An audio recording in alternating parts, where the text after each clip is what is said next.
welcome to the show. நான் உங்கள் பிருந்தா. இது உங்கள் சக்ஸஸ் ஸ்டோரிஸ். சக்ஸஸ் ஸ்டோரிஸில் இன்றைக்கி ரொம்பவே ஒரு நேச்சுரல் என்விரான்மெண்ட், ஒரு ப்ளசண்ட்டான ஒரு ஃபீலிங்கில் ஒரு இடத்துக்கு ஃபர்ஸ்ட் டைம் வந்திருக்கோங்க. எஸ், ஈசிஆரில் இருக்கக்கூடிய கொட்டிவாக்கத்தில் கழனி ஃபார்ம்ஸ் அப்படிங்கிற 2 கப்பிள்ஸ் சேர்ந்து இந்த ஃபார்ம் வந்து பண்ணிகிட்டு இருக்காங்க. என்னடா சொல்கிறீங்க, அதுவும் ஈசிஆர் கொட்டிவாக்கம்னா பீச் சைடாச்சு, அந்த இடத்துல எப்படி ஃபார்மிங் பண்ணுறது அப்படிங்கிறதெல்லாம் மிகப்பெரிய கேள்விக்குறியாக இருக்கிறது எனக்கு புரியுது. பட் அதுக்கான கிளியரான எக்ஸ்ப்ளனேஷனை கொடுக்கறதுக்காக நம்ம கூட இன்றைக்கி அந்த கப்பிள்ஸ் ஜாயின் பண்ணியிருக்காங்க. Yes, we have the Gokulnath and Vinotha அவர்கள். 2 பேருமே இன்றைக்கி இந்த ஃபார்மிங் வந்து எந்த அளவுக்கு வந்து பண்ணிகிட்டு இருக்கோம் அப்படிங்கிற ஒரு அழகான கான்வர்சேஷன் இருக்க போது. ஸோ அது எப்படிங்கிறத பார்க்கலாம் வாங்க.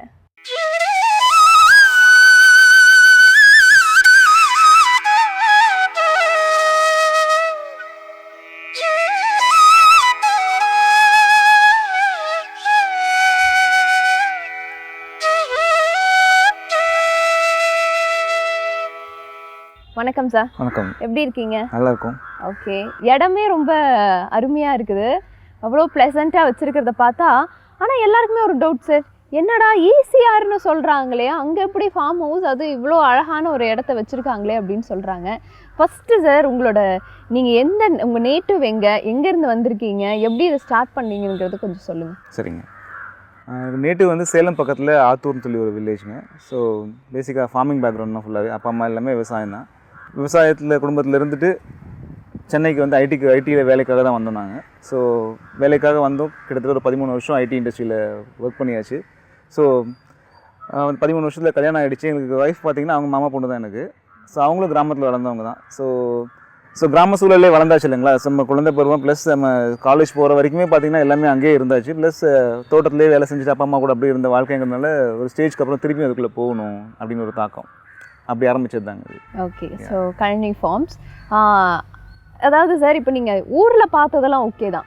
லைக் வந்து ஊரில் வந்து அதுக்கான தண்ணிக்கு கரெக்டாக இருக்கும், மண் வந்து கரெக்டாக இருக்கும், அதுக்கு ஏற்ற மாதிரி நம்மளும் வந்து என்னென்ன மாதிரிலாம் பிளான் பண்ணலாம் அப்படிங்கிறத ஐடியா பண்ணி வச்சுப்போம். பட் இது ஃபுல்லாகவே ஒரு மணல் சார்ந்த மாதிரி இருக்குது சார். இதில் எப்படி பண்ணலாம், எப்படி பண்ண முடியும்னு சொல்லி அந்த தாட் உங்களுக்குள்ளே எப்படி வந்தது? இல்லை, வேலையை விட்டுட்டு நம்ம ப்ரொஃபஷனை மாற்றிக்கணும், நம்ம லைஃப் ஸ்டைலை மாற்றி போகணும், நம்ம ஃப்யூச்சருக்கு வந்து நம்ம இந்த விஷயங்கள் தான் சொல்லணும்னு சொல்லி எனக்கும் ஒய்ஃப்குள்ள ஒரு டிஸ்கஷன் போயிட்டு இருந்தேங்க. ஸோ அப்போ வந்து நாங்கள் டிசைட் பண்ணது என்னன்னா, ஊருக்கு போய்டுவோம் நம்ம. ஏன்னா விவசாயம் போது நம்ம ஊரில் தான் வளர்ந்தோம், அங்கே தான் அப்படின்னு தான் தோணுச்சு. ஊருக்கு போகலாம், போய்ட்டு அங்கேருந்து விவசாயம் பண்ணலாங்கும் போது ஃபஸ்ட்டு விஷயம் அப்பா அம்மாவுக்கு வந்து அதில் உடன்பாடு இல்லை. ஏன்னா அவங்க நம்மளை கஷ்டப்படுத்தி வளர்த்துட்டாங்க. நம்ம பட்ட கஷ்டம் வந்து பசங்க படக்கூடாதுன்னு எல்லோரும் ஜென்ரலாக நினைப்பாங்க. அதனால் நல்ல ஒரு லைஃப் ஸ்டைல் இருக்கணும், நல்லா படிச்சுட்டு வேலைக்கு போயிட்டாங்கன்னா அவங்கவுங்க லைஃப் பார்த்துக்குவாங்க அப்படிங்கிறதுனால அனுப்பிச்சி விட்டாங்க. திருப்பி நாங்கள் ஊருக்கு போகும்போது அவங்களுக்கு வந்து அது அவ்வளோ இதாக இல்லை. அதனால் வர வேணாம்னு சொல்லி ரொம்ப ஸ்ட்ராங்காக இருந்தாங்க. அப்புறம் என்னடா பண்ணுறதுன்னு சொல்லிட்டு சரி ஓகே, நம்ம வேலைக்கு கொஞ்ச நாள் கண்டினியூ பண்ணுவோம், மேபி நமக்கு கொஞ்சம் சின்ன இடம் இருந்தால் போதும், நம்ம அட்லீஸ்ட் நமக்கு தேவையான விஷயங்களை நம்மளே பண்ணிக்கலாம் அப்படின்ட்டு தான் ஃபஸ்ட்டு ஸ்டார்ட் பண்ணோம். ஒன்ஸ் அந்த ஜேர்னிக்குள்ளே வர ஆரம்பிச்சோன்னு வச்சுக்கோங்க, நமக்கு பிடிச்ச விஷயத்தை பண்ணும்போது ஃபுல் டைம் அதுக்குள்ளே நம்ம போகணுன்னு தான் நமக்கு தோணிகிட்டே இருக்கும் எப்பயுமே. அப்படி நாங்கள் தேடிட்டே இருக்கும்போது இந்த இடம் அமைஞ்சுதுங்க எங்களுக்கு. ஓகே. ஸோ எங்களோட தாட்டை கேட்டு ஒரு நண்பர் ஒருத்தர் வந்து இந்த மாதிரி ஒரு இடம் இருக்குது ஈசிஆரில், பீச் பக்கத்தில் தான் இருக்குது, அந்த இடத்துல வந்து நான் வந்து கன்ஸ்ட்ரக்ஷன் கூடனா யூஸ் பண்ணிகிட்டு இருக்கேன். அந்த இடத்த ரொம்ப நாளாக வந்து ஆளான மாட்டமே இல்லாத இடம், ஒரு காலத்தில் தோப்பாக இருந்துச்சுன்னு சொல்லுவாங்க அப்படின்னு சொல்லி சொன்னாங்க. அவங்க சொல்லும்போது எங்களுக்கு எப்படி தோணுச்சுன்னா, பீச்னாவே ஜென்ரலாக வந்து ஒரு டெசர்ட் மாதிரி வந்து ஃபுல்லாக மணலாக தானே இருக்கும் அப்படின்னு நினச்சி சரி ஏதோ நம்ம அட்லீஸ்ட் நம்மளோட தாட்டுக்காக இவ்வளோ தூரம் மெனக்கிட்ட சொல்கிறாங்க, போய் பார்க்கலான்னு தான் வந்தோம். ஆனால் வந்து பார்க்கும்போது எங்களுக்கு வந்து இங்கேருந்து சீனரி வந்து டோட்டலாக வேறு மாதிரி இருந்துங்க.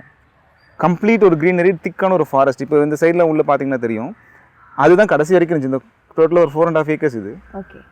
அந்த 4.5 ஏக்கர்ஸ்மே வந்து ஒரு டென்ஸ் ஃபாரஸ்ட். நம்ம கிராமத்தில் என்னென்ன ஸ்பீசிஸ் பார்ப்போமோ எல்லாமே பார்க்கலாம். களைச்செடியிலேருந்து மரங்கள், அப்புறம் காட்டு மரங்கள், இது மயில், புறா, குயில், அப்புறம் அந்த செம்புத்துன்னு சொல்லுவாங்க, மாதிரி எதுலாம் நம்ம அங்கே பார்த்துருக்கோம் எல்லாமே இங்கே இருந்துச்சு. ஸோ இது ஃபுல்லாகவே அந்த மரம் அந்த காடு கம்ப்ளீட்டாக தன்னைத்தானே உருவாக்கின ஒரு ஃபாரஸ்ட். என்ன நடந்துச்சு, எப்படி இந்த மட்டும் இவ்வளோ க்ரீனரியாக இருக்குது, நான் ஃபஸ்ட்டு கூகுளில் தான் சர்ச் பண்ணி பார்த்தேன்.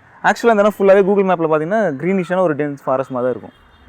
அப்போது சரி கண்டிப்பாக போய் பார்க்கணும்னு சொல்லிட்டு ஒரு க்யூரியாசிட்டியில் தான் வந்தோம். நாங்கள் வந்து பார்க்கும்போது அதே மாதிரி அந்த ஃபாரஸ்ட் சூழல் பார்த்தோன்னே எங்களுக்கு வந்து ஒரு பெரிய கான்ஃபிடென்ஸ். சரி, இந்த இடத்துல கண்டிப்பாக நம்மளால் பண்ண முடியும், ஏன்னா இவ்வளோ பெரிய க்ரீனரி தானாக இருக்கும்போது நம்மளால் பண்ண முடியும் அப்படின்னு ஒரு தாட்டுங்க. பட் எங்களுக்கு அந்த சேலஞ்சஸ் இருந்துச்சு. அதாவது எப்படின்னா, இயற்கையாக வந்து தன்னை உருவாக்கிட்டு ஒரு காடு உருவாக்குறதுங்கிறது பார்த்திங்கன்னா ரொம்ப நாளான ப்ராசஸ் அது. பட் தனித்தானே பண்ணும்போது பார்த்திங்கன்னா அது சஸ்டைனபிளாக தான் இருக்கும் எப்பயுமே. பட் நம்ம பண்ணும்போது அந்த சஸ்டைன் பண்ணுறதுக்கு நிறைய வேலைகள் நம்ம வந்து பண்ண வேண்டியதாக இருக்கும். அங்கே தான் வந்து அந்த தின் லைன் இருக்கும் இல்லைங்களா, நேச்சுரல் ஃபார்மிங்க்கும் நம்மளோட கன்வென்ஷனல் ஃபார்மிங்க்கும் ஒரு தின் லைன் இருக்கும்போது அங்கே தான் டிஃப்ரென்ஸ் இருக்குங்க. ஸோ நம்ம அதை புரிஞ்சுக்கிட்டு நம்ம எப்படி அமைச்சுக்கிறோம் அப்படிங்கிறது பொறுத்து தான். ஸோ அப்படி வந்துட்டு இந்த இடத்துலையே இருந்துட்டு சில காலம் இந்த இடத்துல வாழ்ந்து இதை உள்வாங்கினதுக்கு அப்புறம் தான் இதை உருவாக்க முடியுது எங்களால். ஓகே சார், ரொம்ப அருமையாக சொன்னீங்க.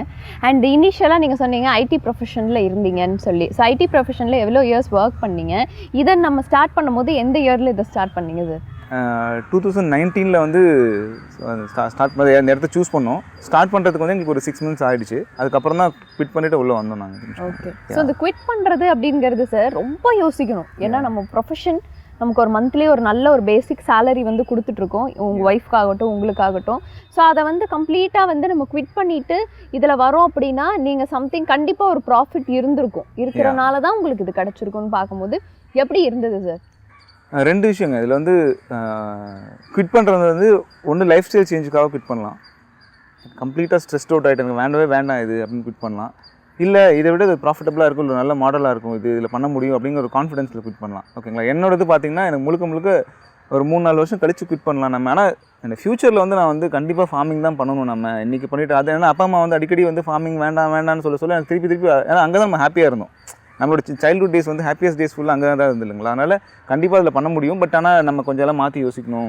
பட் அதுக்கான டைம் இது இல்லை. ஏன்னா நமக்குள்ளே வந்து ஒரு ஃபினான்ஷியல் ப்ரெஷர் வந்துகிட்டே இருக்கும் எப்பயுமே. அந்த கமிட்மெண்ட்ஸ் இந்த லைஃப் ஸ்டைலுக்குள்ள வந்துட்டாவே அதுக்கு அந்த மாதிரி இருக்கும் இல்லைங்களா?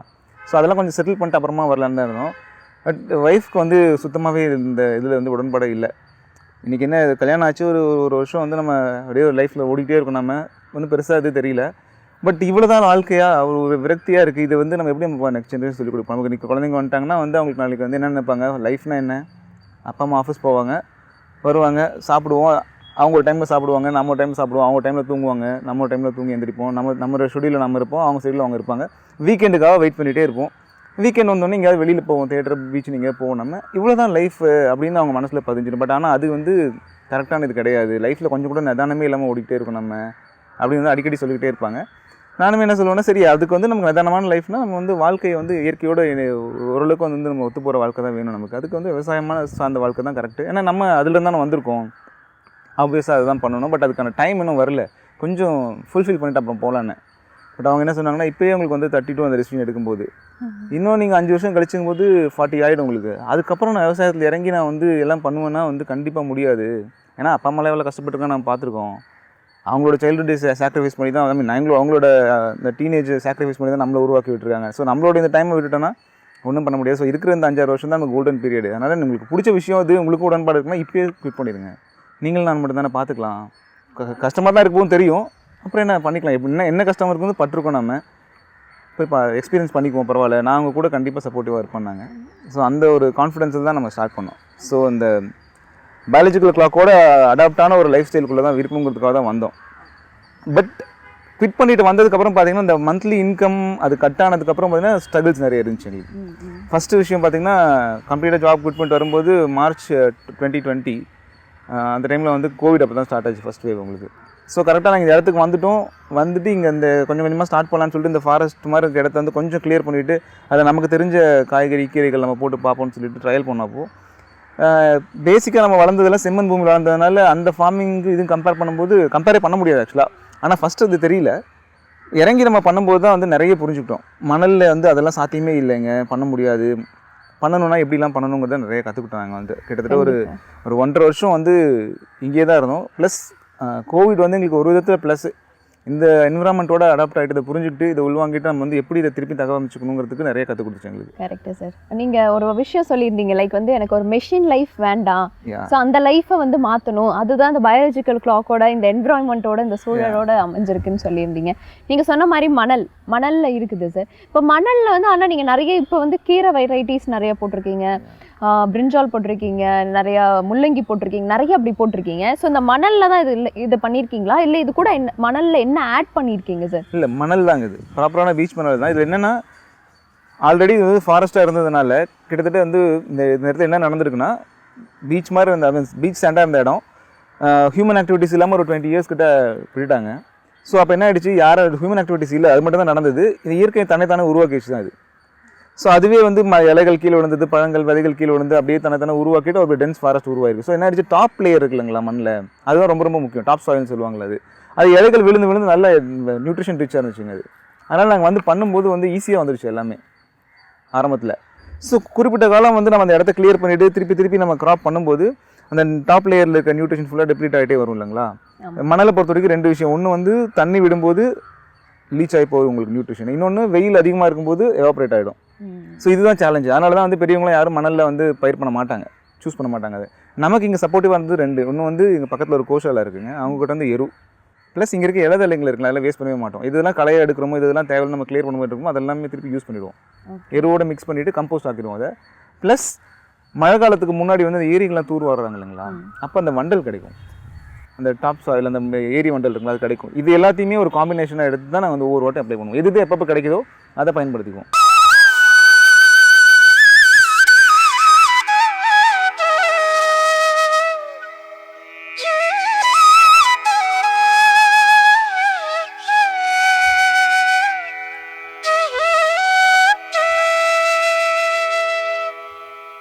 Welcome back to the show. இது உங்கள் சக்ஸஸ் ஸ்டோரிஸ். சக்ஸஸ் ஸ்டோரிஸில் கழனி ஃபார்ம்ஸில் இன்றைக்கி இருக்கவங்க அந்த ஃபார்ம் ஹவுஸ்லேயே உட்காந்து ஒரு சூப்பராகவே இருக்குது. எனக்கே பேசுறதுக்கு அவ்வளோ ஜாலியாக இருக்குது.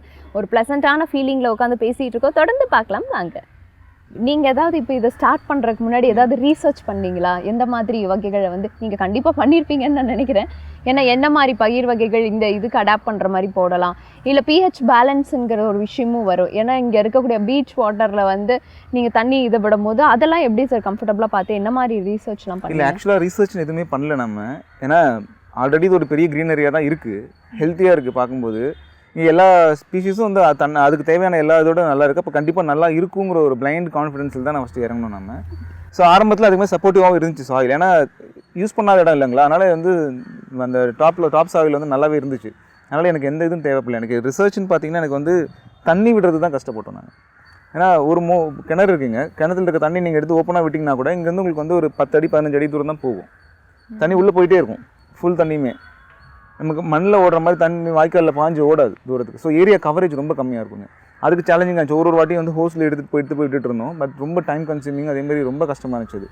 ஒரு சின்ன ஏரியாவில் பண்ணும்போது தெரியல, நம்ம ஸ்கேலில் பண்ணும்போது ரொம்ப கஷ்டமாக இருந்துச்சு. அதுக்கு வந்து நிறைய இடத்துல பார்த்தா ஸ்ப்ரே இரிகேஷன் டைப்பில் ஏதாவது வேணும், அதேமாதிரி காஸ்ட் எஃபெக்டிவாகவும் வேணும்னு தோணுச்சு.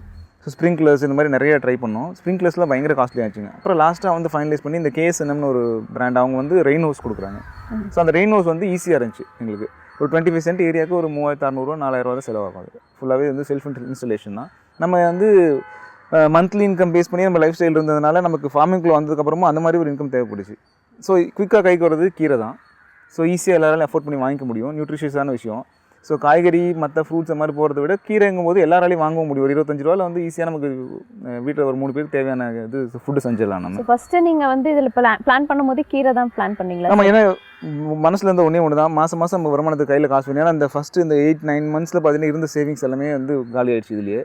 ஸோ திருப்பி நமக்கு வந்து இந்த இன்கம்க்கான ப்ரெஷர் வருது இல்லையா. 2 பேர் தான் இருந்தாலும் வந்து அந்த ப்ரெஷர் இருக்கும். நமக்கு அப்புறம் அப்பா அம்மா இருக்காங்க, நம்மளோட ஃபேமிலி சர்க்கிளுங்கும் போது அந்த கமிட்மெண்ட்ஸ் இருக்குல்லைங்களா, அப்புறம் அந்த சைக்கிளுக்குள்ள நம்ம வந்து ஆகணும். அப்போ வந்து அதுக்கு கீரை தான் கரெக்டாக இருக்கும் மந்த்லி இன்கம் அப்படின்னு பிளான் பண்ணும்போது. நாங்கள் என்ன பண்ணுறோம், ஒரு 25 சென்ட் ஏரியாவை கிளியர் பண்ணிவிட்டு வந்து ஒரு 4 வாரத்துக்கு பிரிச்சுட்டு வாரம் ஏதாவது ஒன்று கண்டினியூஸாக பிளான் பண்ணணும் இல்லைங்களா. அதனால் 4 வாரத்துக்கும் தேவையான கீரைகளை ஃபஸ்ட்டு போட ஆரம்பிச்சோம் முதல்ல. அப்படி தான் ஸ்டார்ட் பண்ணணும்னு வச்சுக்கோங்க. ஓகே. ஸோ இந்த கீரையில் மட்டுமே அப்ராக்சிமேட்டாக ஒரு எவ்வளோ சார் மந்த்லி உங்களுக்கு கிடைக்கும்? கீரை சைடில் தான் சொல்லியிருந்தீங்க, அப்ராக்சிமேட்டாக எவ்வளோ சார்? அதாவது உங்களுக்கு வந்து ஒரு 50 சென்ட்டில் நம்ம வந்து கீரை பண்ணுறோம் ஃபுல் ஃப்ளெஜ்டாக. அதை கரெக்டாக பேப்பர் ஒர்க் பண்ணி பிளான் பண்ணிவிட்டு ஒவ்வொரு வாரத்துக்கும் வந்து 2 ஹார்வெஸ்ட்டு 2 விதைப்பு அந்த மாதிரி பிளான் பண்ணிவிட்டு கண்டினியூஸாக எல்லா த்ரூ அவுட் த இயர் நம்ம பிளான் பண்ணுறோம்னு வச்சுக்கோங்களேன். அது த்ரூ அவுட் த இயரில் ஒரு 3 மாதம் வந்து உங்களுக்கு போயிடும், மழை காலம் அது போயிடும். ஸோ உங்களுக்கு வந்து 9 மந்த்ஸ் ஹார்ட்லி இருக்கும் உங்களுக்கு. அந்த 9 மந்த்ஸ் கண்டினியூஸாக கீரை நீங்கள் கொடுத்துருந்தீங்கன்னா மாதம் 40,000 உங்களுக்கு எடுக்க முடியும். அதாவது டோட்டல் ரெவன்யூ சொல்கிறேன் நான். ஓகே, கரெக்டாக இருக்கும். அதாவது 2 பேர் நானும் ஒய்ஃப் மட்டும் பார்த்துக்க முடியும்னா இந்த இடத்த வந்து பார்த்துக்குவோம். எங்கள் கூட ஹெல்ப் பண்ணுறதுக்கு, களை எடுக்கிறதுக்கு, இல்லை கீரை என்னைக்கு ஹார்வெஸ்ட் பண்ணுறோமோ அன்றைக்கி வந்து ஆட்கள் தேவைப்படுவாங்க. ஓகே. ஸோ எத்தனை பேர் சார் வச்சு இந்த ஒர்க் வந்து பண்ணுறீங்க? லைக் ஹார்வெஸ்ட் பண்ணுறதுக்கு மட்டும் நீங்கள் பீப்புள் யூஸ் பண்ணுறீங்க? இப்போ நம்மக்கிட்ட வந்து 4 பேர் இருக்காங்க, இப்போ பெர்மனெண்ட்டாக இருக்காங்க. இப்போ இங்கேயே தங்கியிருக்காங்க. ஓகே. ஆரம்பத்தில் பார்த்தீங்கன்னா 2 பேர் இருந்தாங்க. நானும் ஒய்ஃப் மட்டும் ஃபஸ்ட்டு பண்ணோம். இந்த 1.5 இயர்ஸ் வந்து நாங்களே எல்லாம் ட்ரையல் அண்ட் எரர் பார்த்ததுக்கப்புறம் சரி இதில் இப்படி தான் பண்ண போகிறோம் அப்படிங்கிறது தெரிஞ்சிச்சு. அதுக்கப்புறம் 2 பேர் ஹெல்ப் எடுத்துக்கிட்டோம். இப்போ ஆர்கானிக்னு ஒரு விஷயம் வருதுன்னு வச்சுக்கோங்களேன், எந்த இடத்துலையுமே அது காஸ்மெட்டிக்ஸாக இருக்கட்டும், இல்லை எந்த விஷயத்தில் ஆர்கானிக் வரும்போது எல்லாருமே யோசிக்கிறது, ஐயோ அது ரொம்ப ரேட்டாக இருக்குமே, ரொம்ப ஹையஸ்ட் ப்ரைஸாக இருக்குமே, நம்ம எல்லாருமே எப்படி பர்ச்சேஸ் பண்ணி வாங்க முடியும் அப்படின்னு. ஸோ நம்ம இதில் ப்ரைஸிங்லாம் எப்படி சார், எதை வச்சு நீங்கள் பண்ணியிருக்கீங்க? இங்கே பார்த்தீங்கன்னு வச்சுக்கோங்களேன், நம்ம வந்து வெளியிலேருந்து இன்புட்ஸ் ஃபார்முக்கு எதுவுமே எடுக்கிறது இல்லை. நம்ம லைஃபுக்கு எப்படி நம்ம பிளான் பண்ணுறோமோ அதே மாதிரி தான். என்ன நம்மக்கிட்ட இருக்கோ அதை வச்சு வாழ பழகிக்கிறோம். அதே மாதிரி என்ன நம்மக்கிட்ட இருக்கோ அதை வச்சு தான் ஃபார்மிங் பண்ணுறோம் நம்ம. சில விஷயங்கள் மட்டும்தான் வெளியிலேருந்து வாங்குவோம், தவிர்க்கவே முடியாத விஷயங்கள் மட்டும் தான் வெளியிலேருந்து வாங்குவோம். ஸோ டோட்டலாகவே இந்த காஸ்ட் வந்து நம்ம கண்ட்ரோலில் தான் இருக்கும். சரிங்களாங்க. அதனால் இங்கே இன்றைக்கி வந்து இடத்துக்கான வாடகையாக இருக்கட்டும், வேலை செய்கிற ஆட்கள் ப்ளஸ் நம்ம என்ன முதலீடு போடுறோம் இது எல்லாமே வந்து நம்ம கையில் தான் இருக்கும். அதனால் ஃபிக்ஸ்டு ப்ரைஸ் தான் இங்கே நமக்கு எப்பயும். ஓகே. கீரைன்னு எடுத்துக்கிட்டிங்கன்னா 25 ரூபா, வருஷம் ஃபுல்லாக ஒரே ரேட்டு தான். அவ்வளோதான். காய்கறி எடுத்துக்கிட்டிங்கன்னா லோக்கல் வெஜிடபிள்ஸ்னால் 75 ருபீஸ்னால் அந்த 75 ருபீஸ் தான். மார்க்கெட் ஃப்ளக்சுவேஷன்ஸ் நமக்கு வந்து அப்ளிகபிளாக இருக்காதுங்க. ஸோ நம்மக்கிட்ட பொருள் வாங்குற மக்களும் பார்த்திங்கன்னா சமூகத்தில் அவங்களுக்கும் பார்த்திங்கன்னா அந்த தெரியும் அவங்களுக்கு. எப்பயும் இங்கே போனால் இதாக தக்காளி, கத்திரி, வெண்டை, புடலங்காய், பீர்க்கங்கான்னு போனால் 75 ரூபா தான். இதே நம்ம கூட ட்ராவல் பண்ணுற மற்ற ஃபார்மர்ஸ் இருக்காங்க இல்லையா, அதாவது இந்த ஹில் வெஜிடபிள்ஸ், கேரட்டு, பீட்ரூட்டு இதெல்லாம் 85 ரூபானா 85 ரூபா தான் எப்பயுமே. சார் கேரட் பீட்ரூட்டுமே இங்கே இல்லைங்க. ஊட்டியில் வந்து 7 பேர் இருக்காங்க. ஸோ அவங்க வந்து நமக்கு பண்ணி கொடுப்பாங்க. இங்கே ரெகுலராக உங்களுக்கு சப்ளை. ஆமாம், வாரத்தில் 2 நாள் வந்து பஸ்ஸில் போட்டு விட்ருவாங்க. இங்கே நம்மக்கிட்ட நாங்கள் எடுத்துகிட்டு வந்து நம்ம இங்கே சேல் பண்ணுவோம்.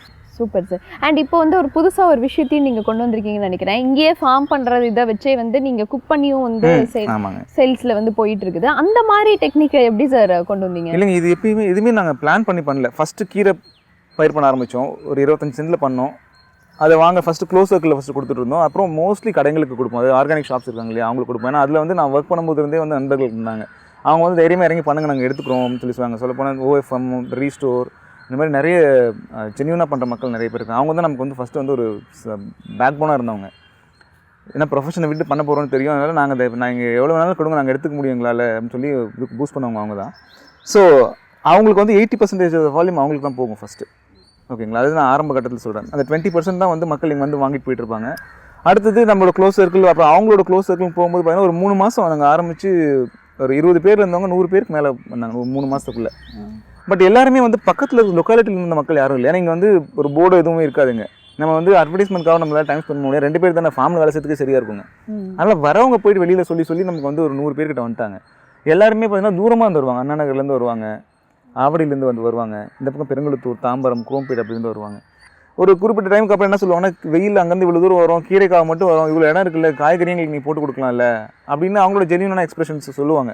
இப்போ நான் கீரை வாங்கிட்டு இங்கேருந்து நாங்கள் போயிட்டு காய் வாங்கிட்டு போகணும் அப்படிம்பாங்க.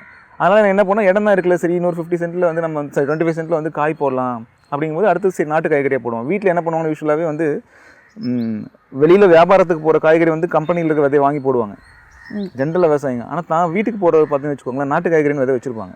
சிகப்பு வெண்டை, வெள்ளை வெண்டை, இப்போ புடலில் பார்த்தீங்கன்னா அந்த பாம்பு புடல்னு சொல்லுவாங்களா, அது சுரக்காயில் வந்து சிட்டு சுரக்கா இந்த மாதிரிலாம் வச்சுருப்பாங்க. அது வந்து வீட்டுக்கு மட்டும் தான் இருக்கும், மார்க்கெட்டில் விலை போகாது. அது ஆனால் நல்லதுன்னு சொல்லி நிறைய ஜென்ரேஷன்ஸில் வந்து சொல்லிட்டு ஒவ்வொரு ஜென்ரேஷனாக சொல்லி கொடுப்பாங்களே அவங்களுக்கு. அதனால் அந்த விதைகள் தனியாக வச்சுருப்பாங்க. ஓகே. ஸோ அது வந்து நமக்கு பெரிய ஒரு பாசிட்டிவ் இது கொடுத்துச்சுங்க. ஸோ கீரை காய்கறி ரெண்டுமே வந்துச்சு.